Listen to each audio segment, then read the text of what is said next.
Okay, so you want to know how sabotage is still affecting you today that started in your childhood. So this is something I love to share with people. When I was running group therapy, I would share it with my clients all the time.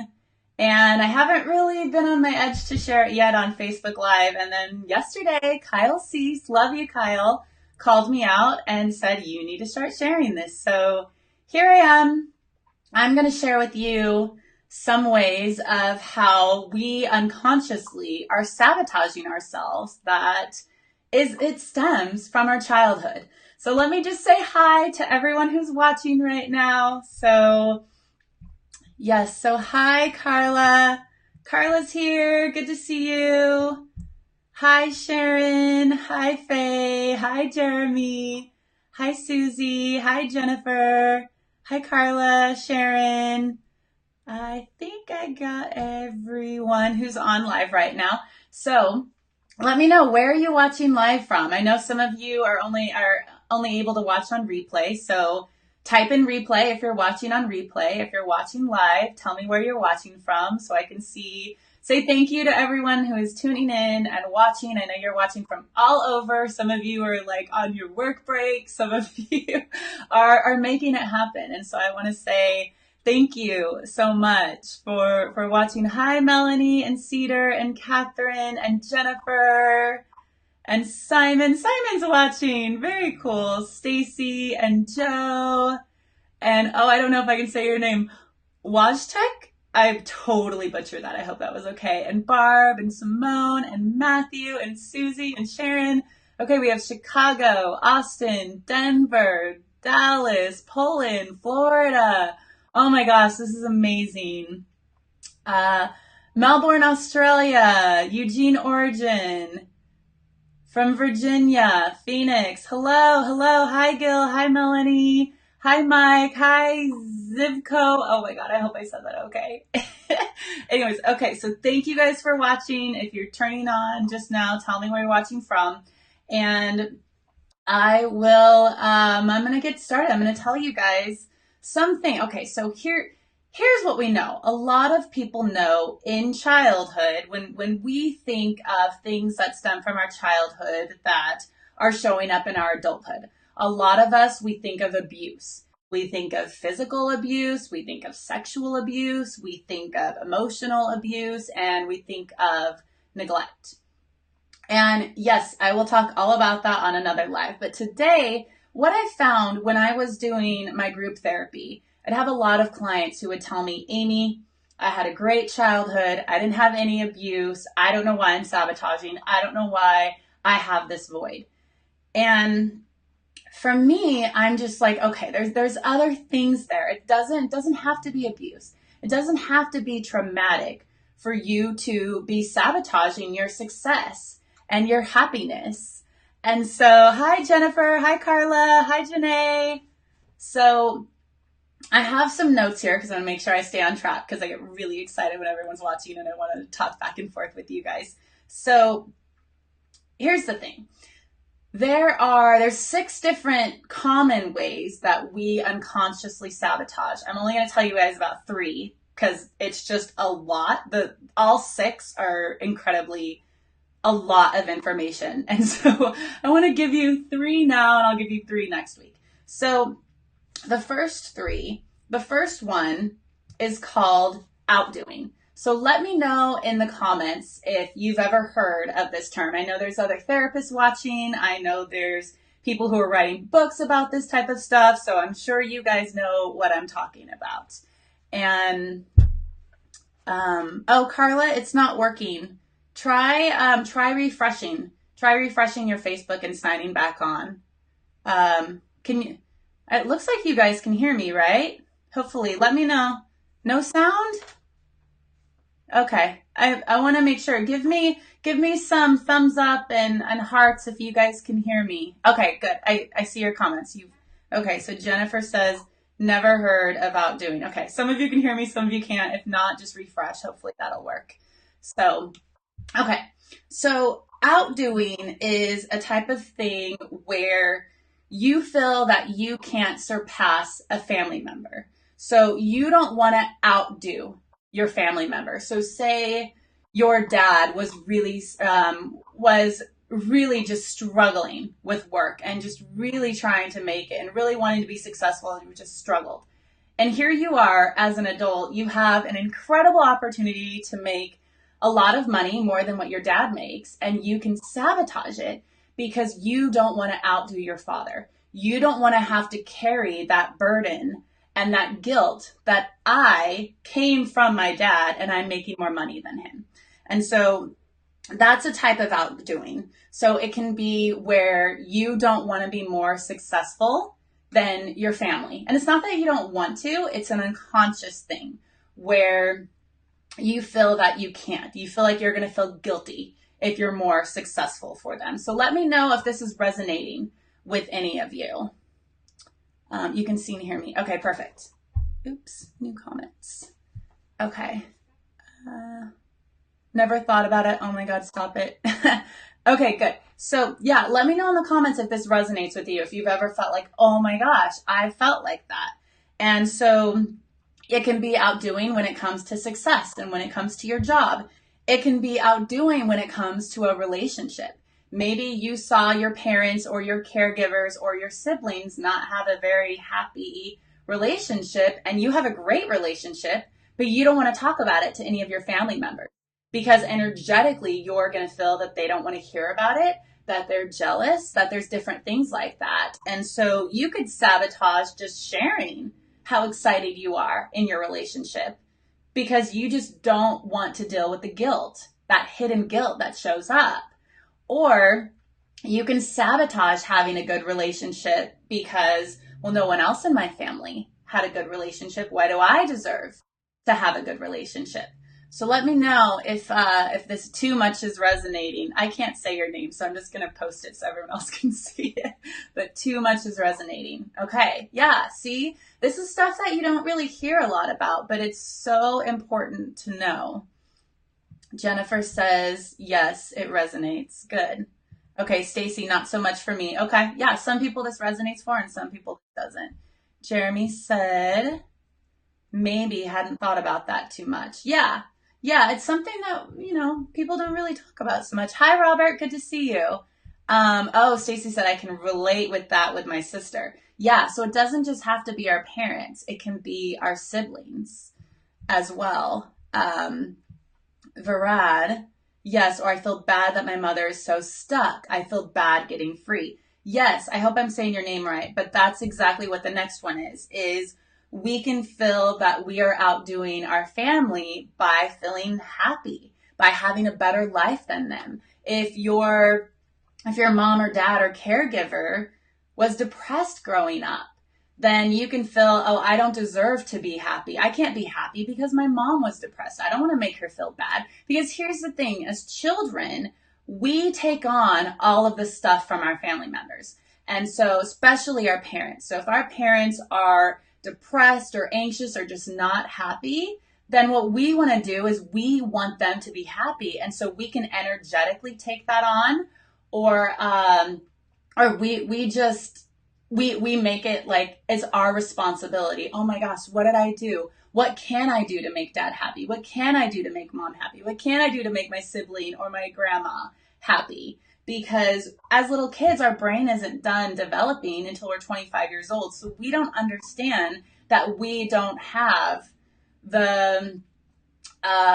we think that we're responsible as little kids of why isn't mom happy? What did I do? What can I do? So it's different things like that.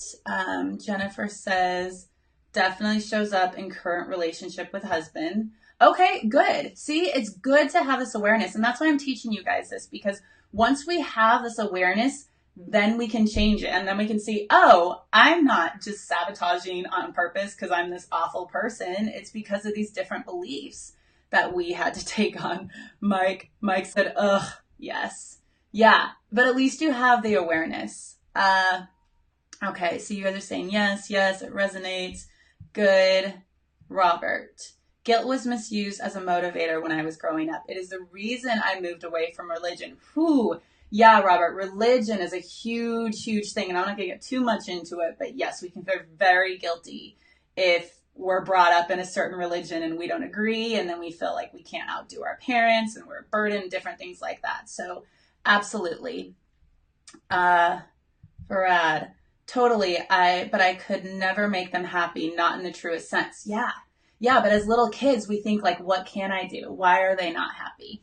And even with our siblings, if we were or if we were more popular or had more friends, then we feel bad throwing it in their face. So it's like we can't even enjoy what we have because we have that guilt of outdoing. We don't want to outdo them. We don't want to outdo them with success. We don't want to outdo them with the relationship. We don't want to outdo them with happiness because we feel like we're going to take that from them. Like we need to be on that same level, which I'm not saying everyone resonates with this one. There's 6 of them. So, but these are these like unconscious beliefs. And so the unconscious belief is when you achieve, you aren't leaving any good things for your family. So it's almost like you're taking it all.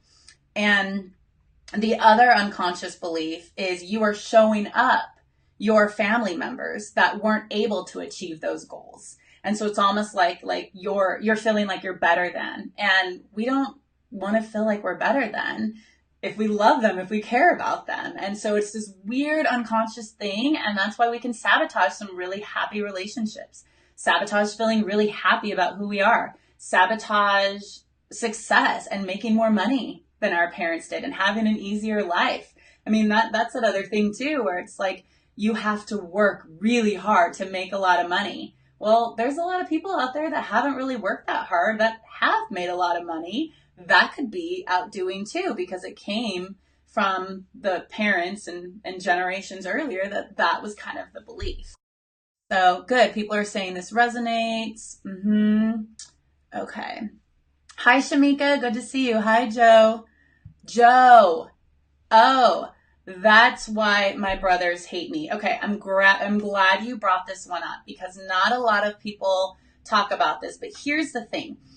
If you grew up with your siblings and you hated each other, and if you're still adults and you hate each other, it's because you weren't able to speak your truth to your parents about how you felt. For whatever reason, they were scary or fearful, or for whatever reason, you couldn't tell them how you felt. You couldn't share your feelings.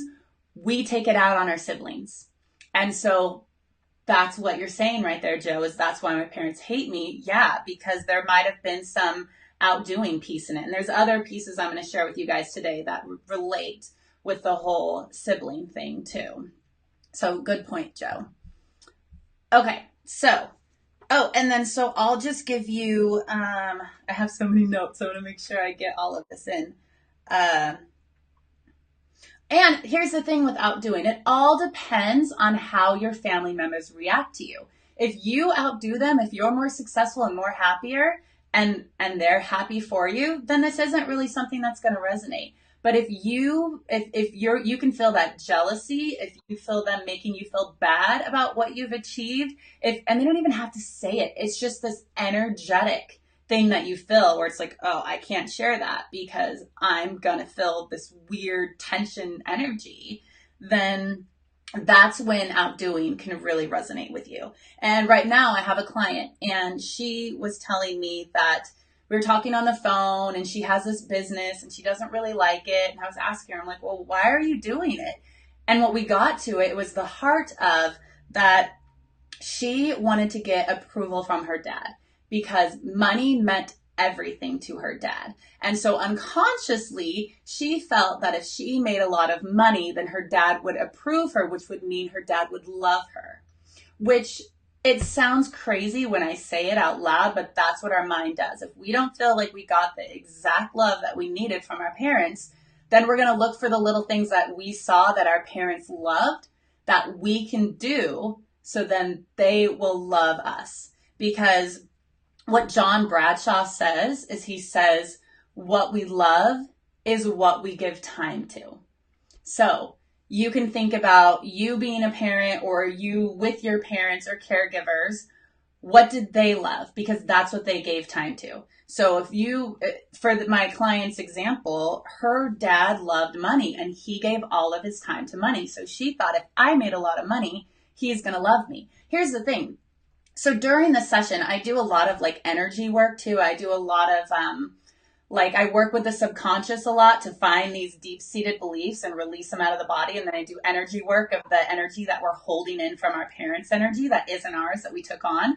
And during the session, we release that energy from her body that she was carrying on from her dad. And here's the thing, you guys, when we actually release this energy, other people feel it. Like, we don't even have to tell them that she didn't even tell him she did a session with me. And the next day, he came over to her and asked her all about her and had the most deep, engaging conversation she's ever had in her life. And she's like, oh my gosh, that's the most my dad ever asked me about me, because she released that energy that he felt it. And I don't even know how to explain it, but it's crazy how this is so related to carrying on other people's belief and other people's energy. And when we can release that and have awareness, things can really change. So I go on my little soapbox right there. I've been missing your comments. Let me see. Oh, good, Carla. I'm glad it's working. Sharon. Yeah, she said, yep, that's where I am. Money was everything. Exactly. John Bradshaw. Yeah, Susie, John Bradshaw's awesome. Okay. Cedar doesn't relate yet, but you might, there's 5 other ones. So you might relate on some other ones. Jeremy said, whoa. Crystal said, I love a session with you. Awesome, Crystal. Let's connect afterwards. Ashley, that sounds amazing. Sharon, those are considered imprints in shamanism. Yes, Sharon, exactly. Oh, you must be a shaman or studied it. That's exactly imprints. It comes out, Carla, it comes out in behavior too. Yes, it does. Yeah, energetically, behaviorally, verbally, all different types of ways. Okay, so I think we're good with outdoing. If you guys have any questions, post them. I'll answer them.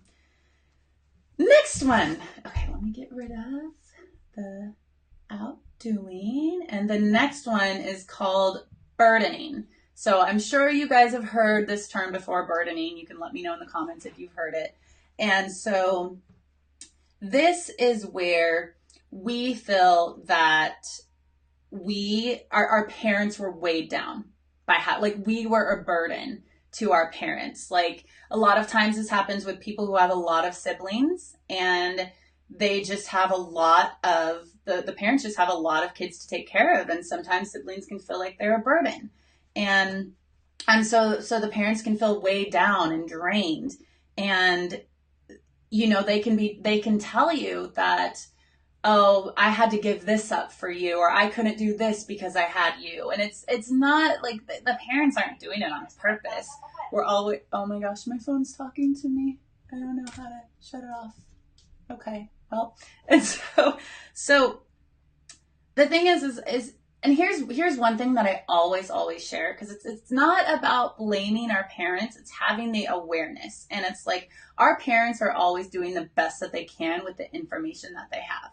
And so, but it's having awareness that it's like, oh, okay, they did the best that they can, but this is what I needed. This is what they said to me that made me feel that I wasn't good enough. And then once we have the awareness, then we can change it. And if you're a parent yourself and you're realizing, oh my gosh, I'm doing this, don't beat yourself up. Just know that you can change it. And the thing is parents are always modeling for us. So if you're a parent and you're seeing like, oh my gosh, this is what I'm doing to my kids, just remodel it. Just go to them and take responsibility. That's what I know. I think Susie said she loves John Bradshaw. That's what John Bradshaw preaches, or used to preach. He died. Was all about taking responsibility. As a parent, don't act like you're God. Just take responsibility and say, oh my gosh, you're right. I totally messed up right there. I shouldn't have said that to you. I reacted. I'm so sorry. Just say sorry and take responsibility. Do you know how much that's going to change children's lives if they see you take responsibility? If I saw my parents take responsibility, if you saw your parents take responsibility, and how our kids will learn how to do that. So that's my little rant there. So we take on, if we feel we're a burden in the family as kids, we take on that responsibility. We think, oh, if only I was smarter. If only I was more responsible, if only I was more disciplined, if only I was prettier, if only I was more successful, if only. And then we wish we're different. When we don't have to be different at all, we're just carrying the burden of our parents.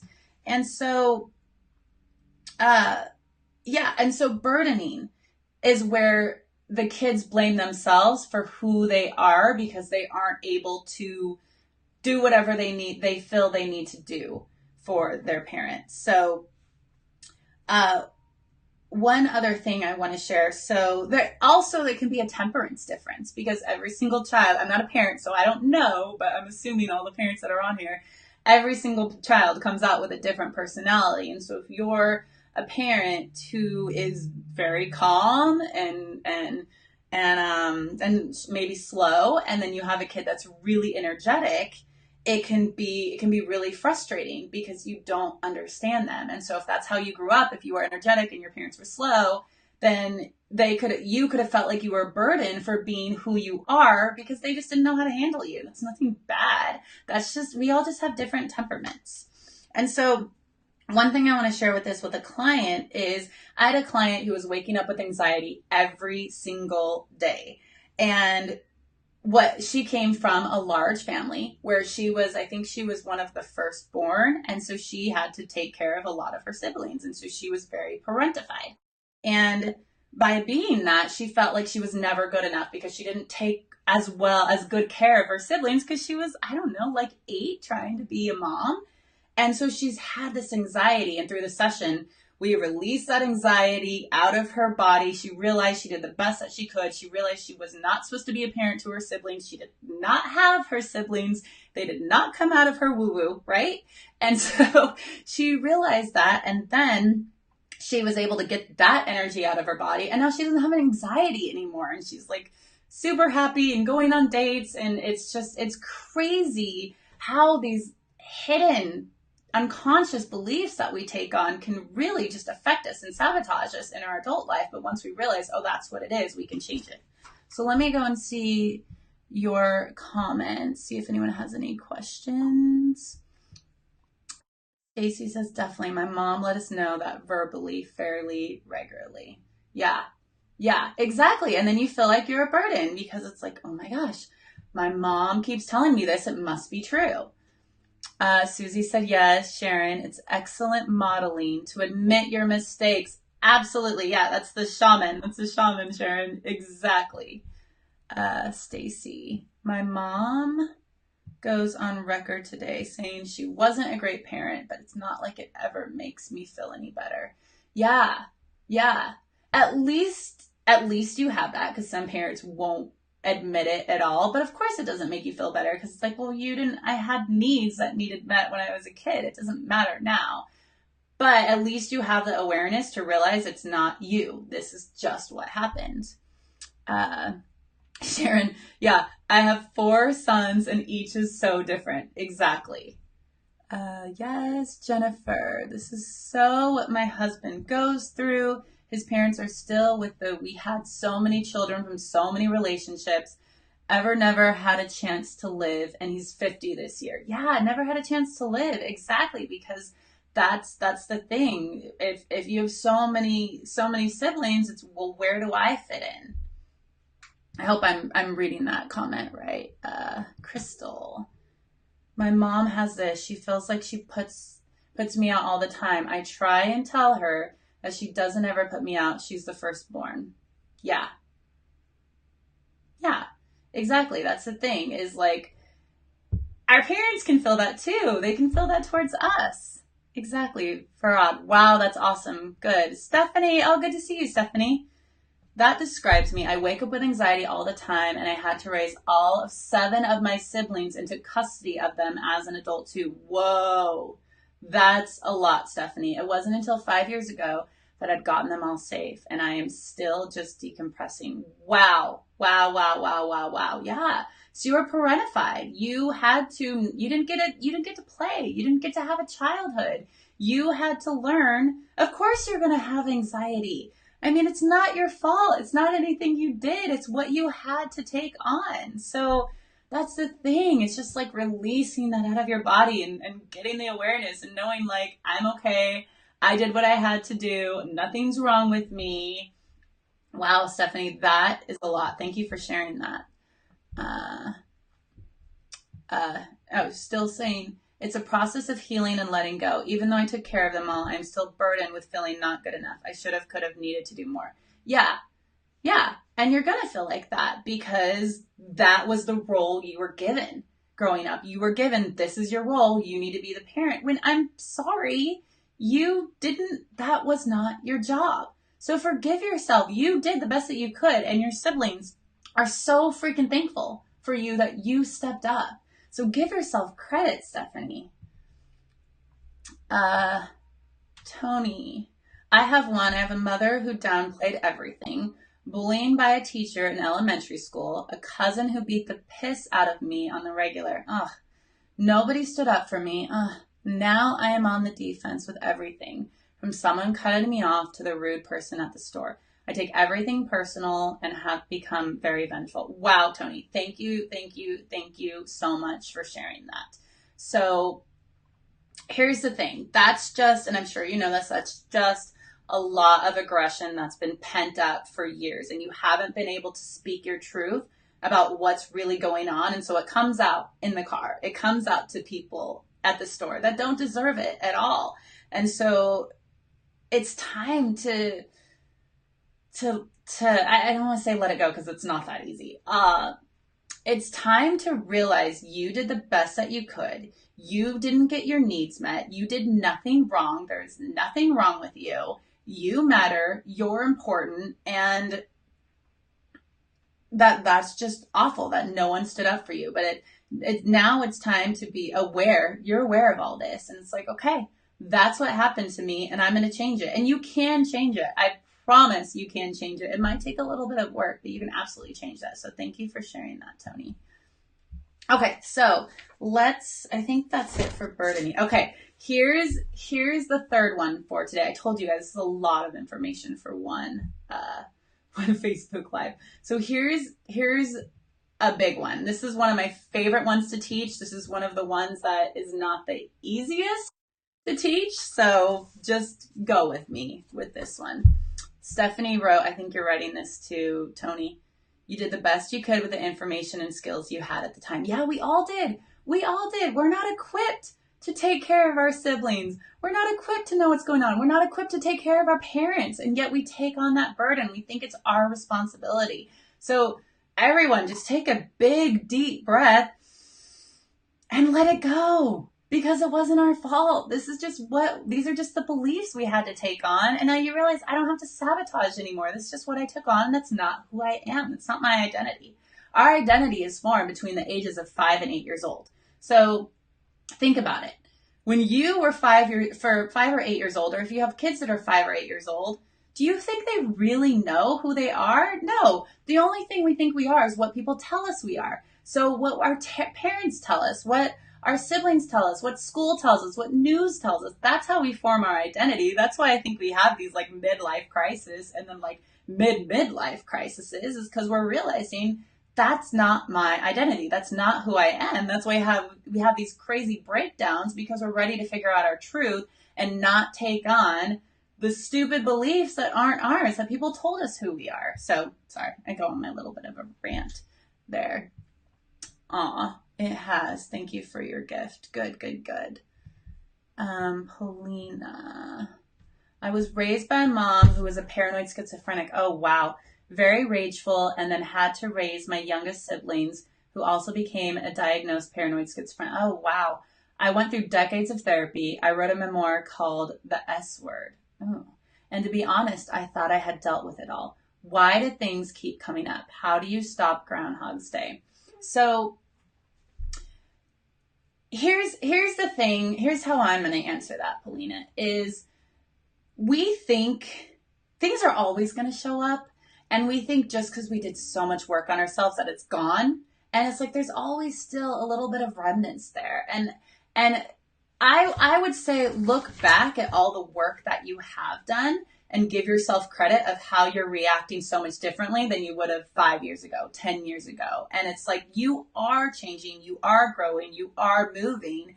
This is just some really, really, really deep-seated shit, basically. And you grew up with someone who was so rageful. The thing is we have to protect ourselves. We have to go into safety. Our brain is amazing in the fact that it protects us. And that's where our different defenses come up. That's where we completely check out in the world. That's where we become the class clown. That's where we become the angry one that pushes people away. Like, those are our defenses so we can survive. So give yourself credit that you survived that, because that is not very easy. You're here today. You're doing the work.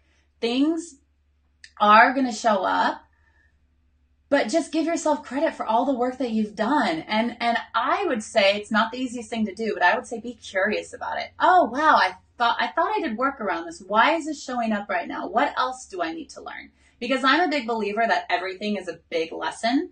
And so ask yourself, what else do I need to learn that this is still showing up? And we can talk later too, because I can give you some more tips that's not on this live. Tony says, thank you, Stephanie. Aw, feeling the love. All right, you guys ready for love theft? Whew, okay, this one's a big one. So this is where, and I think some of you said some in the comments earlier, so you're going to resonate with this. This is where you felt that you received more love or attention than other family members. Or you were the one that saw that other family members received more love and attention than you did. And so that's what I was talking about with the siblings, when we can be really angry at our siblings and it's because we're not getting the love that we deserve and want. Then we take it out on our siblings and we hate each other. That's one example. So that's kind of like the favorite child piece. So, and here's the thing too. If you were the one that was the favorite, so that was me growing up. And here's the thing. When you're the favorite child, you think I shouldn't complain. You think you shouldn't have any problems. You shouldn't have any excuses. You shouldn't complain because you're the favorite. You got what you needed. And it's such a confusing place to be in, because you don't think you have any needs. You don't think you're allowed to have your emotions. You don't think you're allowed to complain because you were the favorite. And you feel so awful because you see the dynamics in your family and you see that your sibling isn't being treated the same way as you. Or you see that your dad is getting less love from mom because you're getting it. Or you see that mom is getting less love from dad because you're getting it. And it's such a confusing place to be in because you feel like you have no right to be upset or angry or sad because it's confusing because you're the favorite. So I relate a lot with this because I said I was the favorite of the family. I didn't get along with my sister at all because she was not the favorite. And I didn't understand. I was like, why does my sister hate me? And now we're good friends because we've talked it out and we realize it. But that's because we couldn't share with, we didn't know what was going on. We just had to blame each other because that's all we knew. And so it can happen with siblings. Here's the other one. And let me know. I know there's a couple of you that are like shamans and therapists and stuff on this call, holistic practitioners. Let me know if you've heard of the term surrogate spouse. And as I'm waiting for that, I'm gonna read your comments. Polina said, thank you. You're welcome. Jeremy said, bring it. It's already been brought in, right? Isn't that the term? Carla. Oh, I'm so glad it refreshed for you. I was the favorite and also the one who my parents were the hardest on. That's true. That's true. You can be the favorite, so you have the highest expectations too. So that can make you feel like you're not good enough, or you have these huge expectations, these huge perfectionistic things to live up to. Stacy, bingo. Yep. I knew something would resonate. Anna, my mom is narcissistic and she would play favorites depending on who would do more of her bidding. Yeah, exactly. If you grow up with a narcissistic mom, it's who's going to feed my needs. It's not about you. It's about me, which is so incredibly tough to grow up with narcissistic parents. So all of you being on this call, being on the replay, give yourself credit for where you're at today. Because what I know, being in this field for as long as I have, doing my own personal growth work, I am so thankful for all the work I've done. I'm so thankful for my brain, for my unconscious, for getting to where I am today. So I just want to point that out. Carla said guilt. Frank said, hi, Amy. Thanks, Cornelia Sayers. Susie, I can relate. My brother was definitely the favorite in our family. So yeah, that's the thing is a lot of families, they have a favorite. It doesn't have to be the sibling. It could be the mom or the dad too. It's a really like weird thing. There's so many different ways, but it's all kind of the same thing, but it all looks different. So Polina said, yep, I became caregiver and my papa would call me, oh gosh, my Spanish is awful. Papicola mama, the little mother, and it made me unpopular with siblings and my schizophrenic mom. Of course it would. Of course.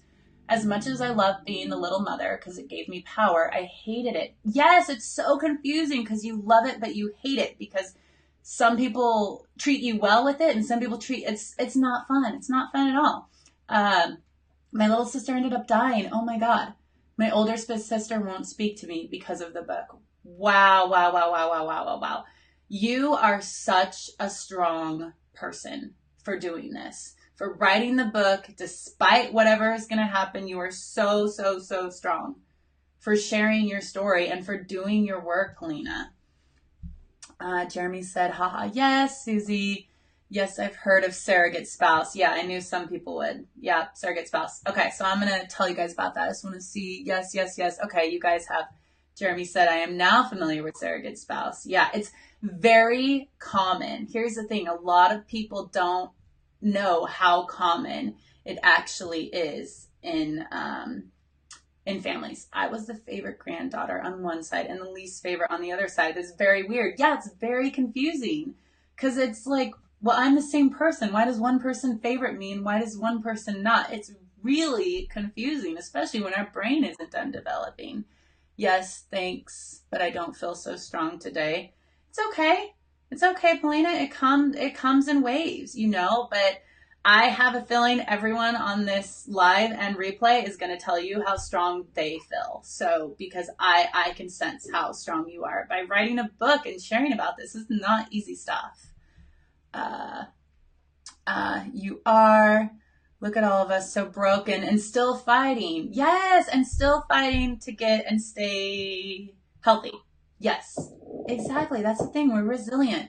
We're resilient. We're fighters. We're strong. We got this, The guilt lives on now that both my younger siblings are deceased. Yes, yes. So God, yes. Yeah. Because then it's like you're taking on even more responsibility because they're deceased. Lots of love to you, Crystal says. Carla, yes. Thank you, Amy. Today is my mother's 90th birthday. I was not the favorite after my sister died when we were 3 and 4. Today we worked on a new level of understanding. Wow. Wow. That is amazing. That is amazing that you're working through it. That's kudos to your mom too. Sometimes people do that on their deathbeds or when they're getting older, they have that remorse and some people will never get it. Diana, part of my mission is to do less damage to my kids than I received and coach. My kids to do even less damage than I did, and in 2 or 3 generations, we will get more good by a product of our family legacy. Yes, I forgive my parents and my grandparents, knowing that they did probably amazing given what they have been through. Absolutely, Diana. Completely, completely agree. That's the thing. That's why I'm talking about this when it's on my edge, because it's like we can't change it until we're aware of it. And once we're aware of it, we can change it for our kids. And then our kids can change it, and then it just goes generationally down.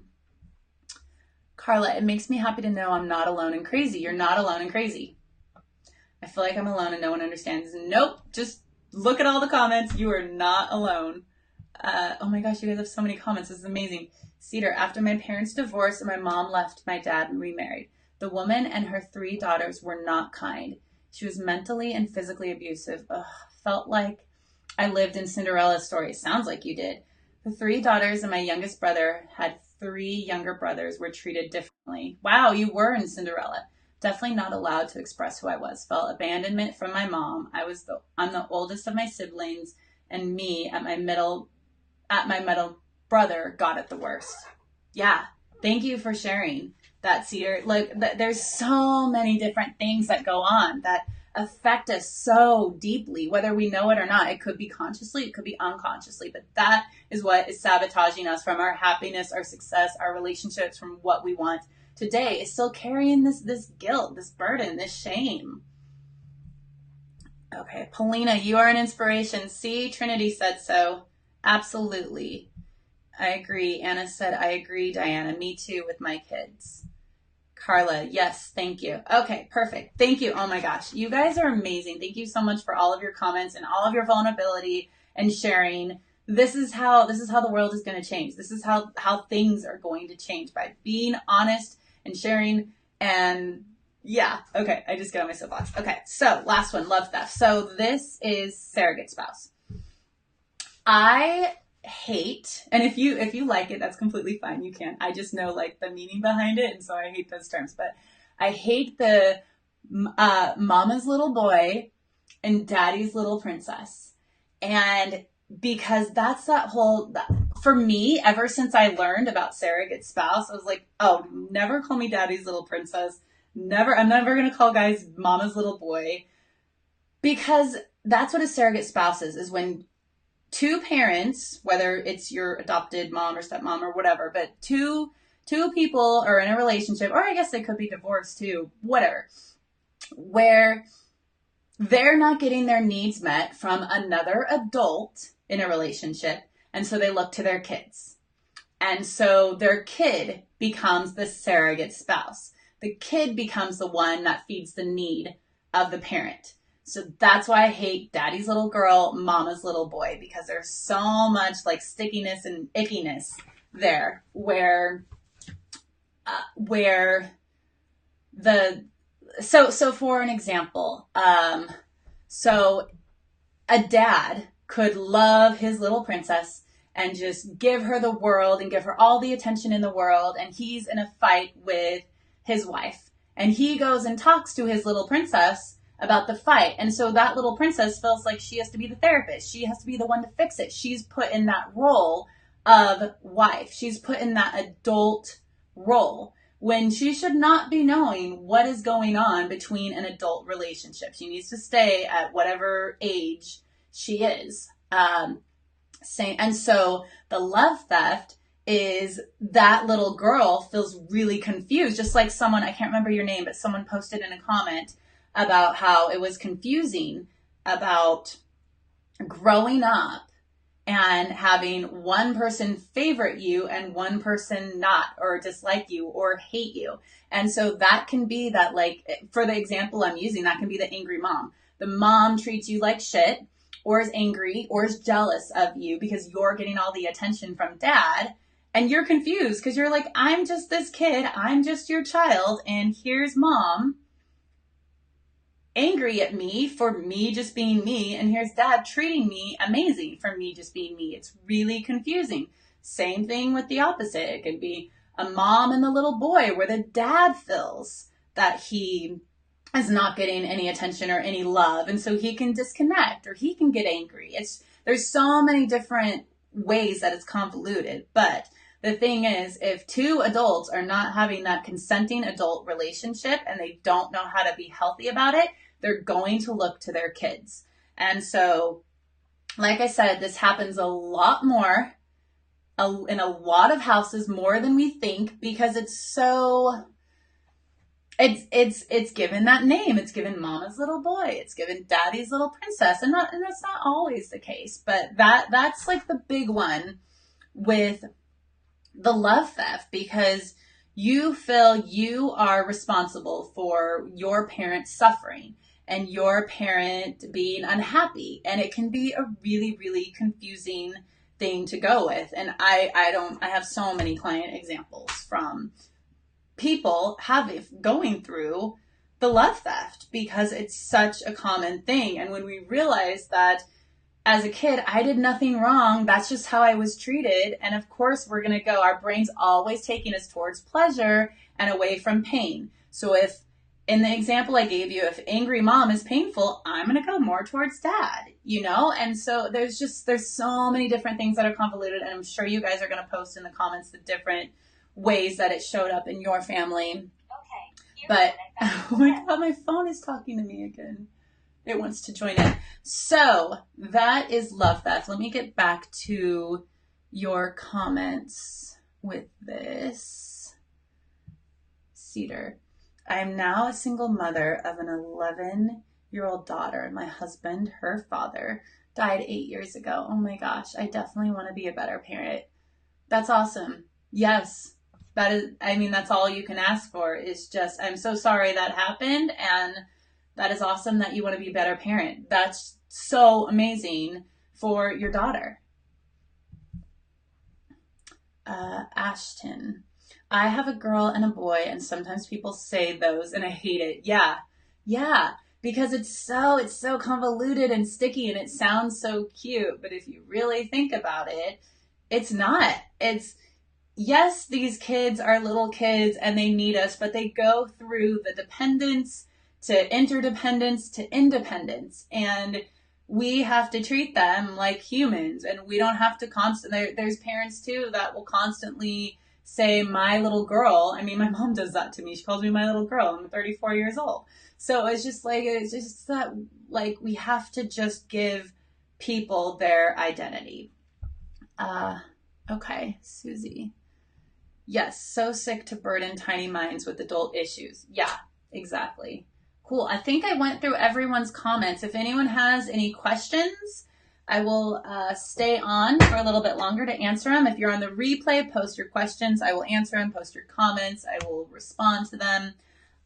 So next week, because I said this is a lot. I don't even know how long I've been going. I've probably been talking for an hour. Oh my gosh. I don't know. This thing doesn't tell me how long I've been going. You guys can say, Amy, yeah, shut up. You've been talking way too long. But next week, what we're gonna tackle is the abandonment piece.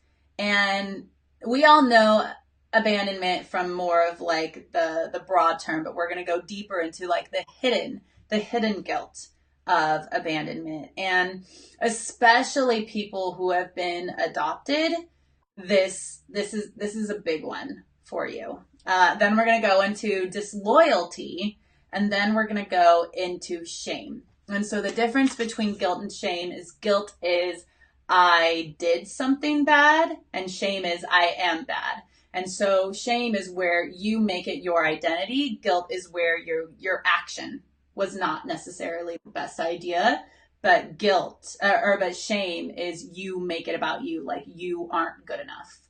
Okay, so let me see. 47 minutes. Thanks, Sharon. Oh, good. Hopefully under an hour. So I don't know if I'm Sanella. You're going to have to tell me how to respond. I'm sorry, you guys. I'm so bad at butchering names, but thank you for responding. Okay, I was dealing with adult stuff for as long as I can remember from both parents. One instance I remember when I was just a kid around 8 or so. I had to be a mediator in the family. My mother would tell me that my dad wants to divorce, and my dad would tell me how she doesn't sleep with him. Oh my God, you were 8? My brother was born when I was 4. He could do no wrong. Ugh, oh my gosh. Yeah, you should not be involved with adult things. It's like, that's another way of parentifying a kid, is that surrogate spouse thing. Thank you for sharing that. Cornelia, yes. I didn't quite catch that. Oh my gosh, can you guys hear my phone yelling at me? I was trying to go on Instagram and I couldn't do it, so I just, whatever.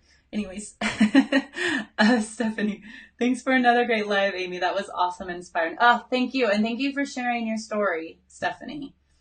Jennifer, abandonment. Yep, can relate to that. Okay, good. Then watch next week because we're going to dive in deeper with that one. See, I already went almost an hour and it was only 3. Woo! Stacy, can someone energetically purge their own childhood issues? Recognition is a great start, but I never know where to go from there. Yeah, you absolutely can. It's incredible. I'll just share with you something that I tapped into on my own. So I use the technique that I use with my clients is we go into the subconscious, we find these like deep rooted beliefs, And I tapped into this energy healing thing that comes from Jungian, I can't say that, where he studied dreams and imagery. And so I started using imagery and colors to find out where energetically our mom's issues live, our dad issues live, our siblings issues live in our body, where we're still carrying it. And there's a way. Oh, actually, if you guys go into my Facebook group, No More BS Beliefs, I'll post it in the comments. I did a session there. It's number 4, so I can tag you in it. It's in units. And you can actually, I do it with you, so you can actually go through and energetically get it out of your body. We can't do it personally because you're not my client at that point, but at least you can kind of see how it works. But anyway, so yeah, you could tap into where the energy of your mom and dad live in your body. You can release it. It's really, really crazy. Every time I have a client session and someone releases it, I mean, the things that show up. I mean, people see their mother's energy as like sludge, and it's like, or tar, and it's like slowly coming out of their body. And a lot of times it's this black color energy. There's energy healing is incredible. Like I said, I tapped into it. I'll just say I'm really gifted at it because my clients get incredible results afterwards. So yes, Stacy, you can. And again, for you guys, I will post it. I will post my Facebook group, and I will tag you in the session 4 that I did, where I'm actually taking you through the whole, like, getting rid of your limiting belief. So I talk about limiting belief in there. I don't talk about mother or father energy, but you can use that. So yeah, great question. Donnie says, thank you. Stephanie says, my stepdad did that too. I'm not quite, because I went a little bit faster, but I think I know what you're saying, Stephanie. But Crystal, yes, thank you so much for this. Much love. Yes, thank you everyone for pushed me on Kyle's call to do this, because like I said, this is stepping out of my edge. Tony, so much love. Amy, you are an inspiration. Oh, thank you, thank you, thank you. I received that. Thank you, Tony. Sharon, thanks. Great live. Perfect. Thank you. Diana, thank you. Jeremy, it's so funny. Jeremy's my boyfriend, and he's just learning this. Wow, lots of great stuff. You rock. You rock too, Jeremy. Thank you. Lots to think about now. Robert, thank you. Amy, I'm floating mentally right now. I know it's a lot. That's why I like divided it into 2 different lives, because it's a lot to take in. Just chilling, but ready to comment at the first sign of resonance. Okay, perfect. Thanks, Robert. Cornelia, energetically and colors. Perfect. It's so fun. It's so amazing to see that we can actually energetically release this. It sounds so woo-woo, you guys. I like to refer to myself as woo-doo. So I'm woo-woo. I go a little bit of that like holistic woo-woo manifestation way, but I'm also do. So I'm a doer. I'm action oriented. And I didn't coin that. I wish I did. That was by Jason. Shoot. How did I just forget his JG? Jason Goldberg does not sound right. I can't remember. Anyways, he coined it. He's gonna be mad if he watches this. Sorry, Jason. I don't know why I forgot your last name. Sharon, wow, sounds like a powerful technique. Would love to learn more. Yeah. And you're the shaman too, so I would love to learn from you as well, Sharon. Cornelia, my mother refers to us as oil and water. Oh, your mother referred to us like the kids, like she's oil and you're water. Like, yeah, tell me more about that, but I think I know what you're saying. Thank you. That was awesome. Thank you so much, Matthew. Paulina, you make me miss my shrink. Love you. Oh, thank you. Yeah, go find a good therapist if this resonates with you guys and you want to learn more about it. You're a wonderful facilitator. Oh, thank you so much, Stacy. I appreciate that. Thank you. This is great. Verad, I hope I'm saying your name right. I'm so bad, you guys, but thank you.